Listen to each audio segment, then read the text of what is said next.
Welcome to a new edition of the Neon Jazz interview series with Jazz Vibraphonist Sasha Berliner. We caught up with her around late April 2020 to talk about this new COVID-19 world and her latest 2019 CD, Azalea, and she had unique perspectives from both New York City and her base out in California on the West Coast now. She opened up about her life in music. She started playing drums at the age of 8, then pursued a jazz emphasis at her high school, and at 16, she wrote and published her first album called Gold, which is the way things have worked out. She has a great story. Get to know her. Joe Domino with Neon Jazz Radio here in Kansas City. Oh, great. Yeah, hi. How are you? I'm doing all right. How are you? We're hanging in there. Where exactly are you located? Normally I'm in New York, but right now I'm in Los Angeles. Okay. All right. So when did you leave New York? A couple weeks ago. Okay. Yeah, like so right as all the quarantine stuff was happening. Gotcha. So you're kind of seeing both coasts for what's going on with this whole coronavirus pandemic. Yes, that's true. I think New York's much worse, though. I mean, at least where I am right now in LA, it's a lot more spread out. Yeah. You know, less close contact with people, so yeah, that's helpful. Yeah. Thank you for taking a minute to talk with Neon Jazz today. I know this is quite an odd, surreal time in our world, especially with the music being silent, so I appreciate some time that you've given us. I'm happy to talk with you guys. And thanks. So talk to me a little bit about your latest 2019 CD, Azalea. You know, you have music that's out in a quarantine world. What does that add like an extra element of things right now, since that's the only real way that you can, you know, musically converse with the world? I don't think that it's the only way for me to communicate with my audience. I mean, I've been able to do live stream concerts and performances and teach lessons, master classes, things like that. And I think that's all been, you know, pretty interactive as well. But in terms of, you know, having opportunities to, you know, have recorded music out, yeah, I mean, that's certainly at a standstill. So I'm happy that I have Azalea out, and it hasn't been out, you know, too long. I think like four or 5 months. So, you know, I'm glad that it's not, you know, a much older project, because I would probably be itching to release the next project, but I wouldn't really have a chance to do that. So, but yeah, I think there's still a lot of relevancy of that album to what's happening now, and a lot of the sort of polarized bipartisanship in our government, and you know, all of those kinds of things that are sort of subjects explored on the album. But yeah, no, I'm happy to have that album out and available for people to listen. I hope people are still listening. I've heard streaming is way down because people usually listen on their way to work, in the car or something, and people aren't in their cars as much. So, you know, and the other thing is like delivering CDs or buying physical CDs. Like, some people are wary of getting, you know, physical CDs, physical packages in the mail. So, you know, digital sales don't sell quite as well, or not that they don't sell quite as well, they sell better, but physical costs more. I get more money through physical, so that's a little bit of a bummer, but, you know, you got to make it work for the current situation. And I guess, too, during this time of quarantine, have you been creating music? What, like, has that been a part of what you've been doing, too? Yeah, absolutely. I mean, not only do I have to prepare material for lessons or master classes or live shows, but I have a supposed commission in Germany that's supposed to take place in November, and I'm supposed to introduce new music for that. Hopefully, you know, it's at risk of being postponed, but hopefully it's not, and, you know, I'm definitely working on music for that, as well as I'm looking to actually go back into the studio with a record label that wants to produce an album with me. So sort of working on potential material for that as well. But that has a likelihood of being postponed because the label's based in New York, and they may not want to record as soon as they said. They wanted to record in September, and it might not be enough time for me to rehearse new music with the band members before going into the studio. So I'm sort of tentatively producing music for that, but also with the idea that those two things might be postponed. So you're originally from San Francisco. Talk to me a little bit about how you really got involved, not only with music, but jazz. Yeah, so I grew up in a pretty musically enthusiastic household. My dad played bass for a long time. He almost played it professionally, but he has a career in computer science, so that's basically what he does. And he's been doing that for the past, 20 years or so. We always grew up listening to music. My parents are huge fans. And by we, I mean my mom, my dad, and my brother. And my brother's a guitarist, so, we all got into music. And I started on drums when I was about 8 years old. I was mostly playing rock music, and then I realized I really wanted to continue to play music and to study music more, like take classes on it. And they offered performing arts high school in the Bay Area, San Francisco and Oakland. So I applied to the Oakland School for the Arts, and I applied on drums, and so I played some drums for them. I didn't really know too much jazz, so it was a little, out of my comfort zone. But I had a friend who was a little older than me and told me, you have a better chance of getting in if you show them some melodic knowledge, if you play some scales or something like that. And she's like, here, you can borrow my glockenspiel, play a couple scales for them, and it might help you get in. I was like, all right. I knew a couple major scales. I knew, like, some basic piano, but I really didn't know much beyond, like, a triad and maybe 3 major scales. So I just played that, and then they had the idea to let me in to play the vibraphone. Since they already had like 7 drummers in the program, they certainly didn't need any more. It wasn't a huge school, so that's how I got started with vibraphone and with jazz, and from there I kind of stuck with it. What was the first live jazz show you ever saw that made you think this is what you want to do with your life? I think it was the new Gary Burton Quartet. They played at Yoshi's in Oakland, which I think is closed now. But anyways, it was this original Yoshi's, and I forget the bass player, but I think it was Antonio Sanchez on drums, who I love, and he's been a big supporter of mine for a couple years now. And Julian Lodge, who I think must have been like 19 years old then, which was crazy. I mean, it was amazing. And just watching Gary Burton, I was completely mesmerized. And, he has a very specific style of playing and a very specific, I think, role on the vibraphone. But, he specializes in it so much that it's,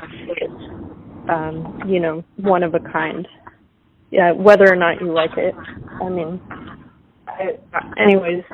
I loved the way that band played, and I loved, watching them all perform, and I was just totally blown away, and I was like, I gotta learn how to do that. I gotta do what he does. So, right on. Yeah. So, was it always the dream of yours to get to New York and perform there? For a long time, yeah. I mean, I remember, I think I was in, like, my freshman science class or something like that, and we did an exercise on, like, one of the first days where we talked to our neighbor or something like that, or our, classmate sitting next to us, and we were supposed to simulate a conversation happening 10 years from now or something if we were to meet each other. And so with my partner, what I said was that I was a vibraphonist leading my quartet in New York City. So, and I always loved New York. I really wanted to go for a long time. I just liked the bustle and the drive, and the fashion and the arts was just so strong there. And I couldn't think of anywhere else, that I wouldn't want to be more. So, what do you like What do you like best about being a musician?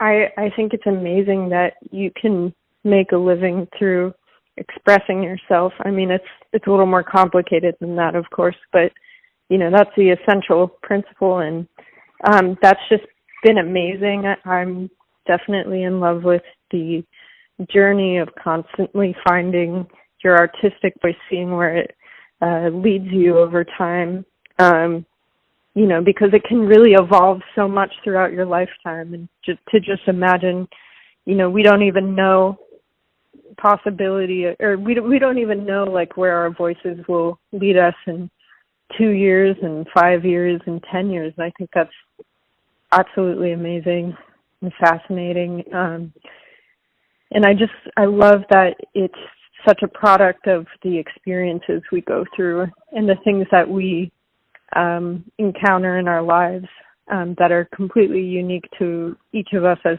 individuals. And so to be able to sort of channel that and communicate that through the music that we make is really, unmatched. And I don't know, there's something amazing and humbling about learning an instrument. And, sort of as you grow as a person, you also grow with and on the instrument. And it sort of becomes a part of you in that way because it's a part of your journey. And so I think that's amazing as well. And I don't know, it's fun, it's exciting, it's challenging. Go through a whole plethora of emotions when playing music and dealing with music, and I just think it's one of the most, powerful things that you can do. I just love it. I don't know. Yeah, so you've had enough time on stage that you've probably had some memorable performances. Was there a performance specifically that was just magical, where you got up stage and thought that's only going to happen once? Well, I mean, I'm not sure if it's only going to happen once, but the moment I experienced it, I thought that might be the case. Probably the first show that I did with Tyshawn Sorey felt that way. We debuted his sextet music at the Kitchen in New York, and it was just one of the most spiritual, life-changing musical moments of my life. I mean, it was some of the most challenging music I'd also played, but some of the most emotionally poignant and complex music that I'd ever encountered, and playing that with the musicians I played with and under Tyshawn's genius direction was just amazing. I think we played almost 3 hours, and then we ended up playing more shows where we played for that long, and it didn't even feel like it was that long. I mean, it just felt like you're on this ride, you're on this journey, and it just ended when it felt right, and it went to places where it just felt right, like everything just happened as it should. And because we all were sort of contributing to it in our own ways and taking it to certain places that you couldn't have possibly figured out, prior to the show. Like, we could pre-orchestrate some things, but some things just happen, the moment of the show, spur of the moment. And there was a lot of that just really transformed the music in a way I hadn't really experienced before. So I think that was one show where it was just tremendous, life-changing, and everyone felt the same way afterwards. Everyone all came up to each other and was like, this was crazy, this was life-changing. I've never played a show like this before, even Tyshawn, and that meant a lot, because we all of us band members were all on the younger side, so we really look up to him and his musical vision and direction. So it meant so much that he also felt that too from us. But yeah, I would say that's probably the first show that comes to mind. So why do you love jazz? This is a good question. I think what really initially drew me to it was the fact that I feel that jazz has the biggest sort of harmonic palette of any other genre that I've encountered, and I think it's because it deals with a wider range of emotions, and maybe some of that has to do with me having studied with Stefan Harris, but his whole thing, is a lot about how harmony dictates these very specific emotions and these very specific parts of human experience if you learn how to control it in a very specific way. But all of the sort of harmonic aspects that get so specific, to reach these very specific emotions that are more complex than happy or sad. Things like a gut-wrenching harmony or an exciting harmony or a stressful harmony, getting to the nuts and bolts of that. I think, all of that sort of originates in jazz sound, jazz harmony, jazz theory. It wouldn't have been possible without, the work that's been done in jazz. And so I think it's just the genre that enables the most capability for channeling, the spectrum of human emotion. I just love, all the different ways it can make you feel. And I love the creativity and the knowledge and the sort of journey and trust within oneself that sort of goes into, that is required to make music, because it is so, because I think it asks a lot of the participant, of the performer, both sort of logically and spiritually, and with your heart. I think it's one of the only genres that can sort of do all of those things. We're going to eventually get back to the music after this is all done. What revelations do you hope both musician and audience gets from this time away from the music? I think that's something I'm still trying to, figure out or tap into myself. But I hope that it's just a chance for people to really be honest about the things that their body needs right now. I think a lot of us have a tendency to overwork and to overstress and to and that a lot of those stressors are sort of provoked by our work environments or sort of the environment that sometimes capitalism can encourage or amplify. And so, I hope this is like a time where we can all sort of reflect on that and realize that life is, we're forced into a position where life is, much more than that. And that doesn't, this sort of work incentive, this American dream is not the center of our lives right now, because it can't be, because we're forced into that. So to think about, the other aspects of our life that make us feel whole or content, whatever that may be, sort of nurturing, that side of our lives as well, and getting more in touch with that. And I think, the arts in particular responds really well to that, because that's sort of what fuels our, artistic inspiration. So hopefully, a lot of artists and musicians can get more in touch with that and come out the other end with some incredible art that they couldn't have created had they not been through this experience. I agree. That's a great answer. Hey, thank you for taking some time out. In fact, I got one more question, I guess, after this. Just one last one. No problem. Everyone has a perception of who you are, your family, your friends, your fans, but you're living your life. Who do you think you are? I just think that I'm me, and maybe I'm the only person who really knows 100% who I am. And, your audience, even your family, the people you're closest to, they only technically see an aspect of you. I mean, they can't be inside your head. So, inevitably they can't know everything about you. And what you've been through and what you've experienced and who you are. But, I don't know, to even share a portion of that is a beautiful thing. I can't explain it any other way than that. I'm me. I'm Sasha. That's perfect. Thank you again for taking time out. I really appreciate, taking your time during this extraordinary time. So thank you. Of course. Thanks for having me. Thanks for listening and tuning in to another Neon Jazz interview, where we give you a bit of insight into the finest players in California, New York, Kansas City, and spots all over the world, giving fans all that jazz. And thanks to Sasha for her time, music, and stories. If you want to hear more interviews, go to Famous Interviews with Joe Domino in the iTunes Store. Visit neonjazz at youtube.com, and for everything Neon Jazz all the time, go to the neonjazz.blogspot.com. Until next time, enjoy the jazz, my friends.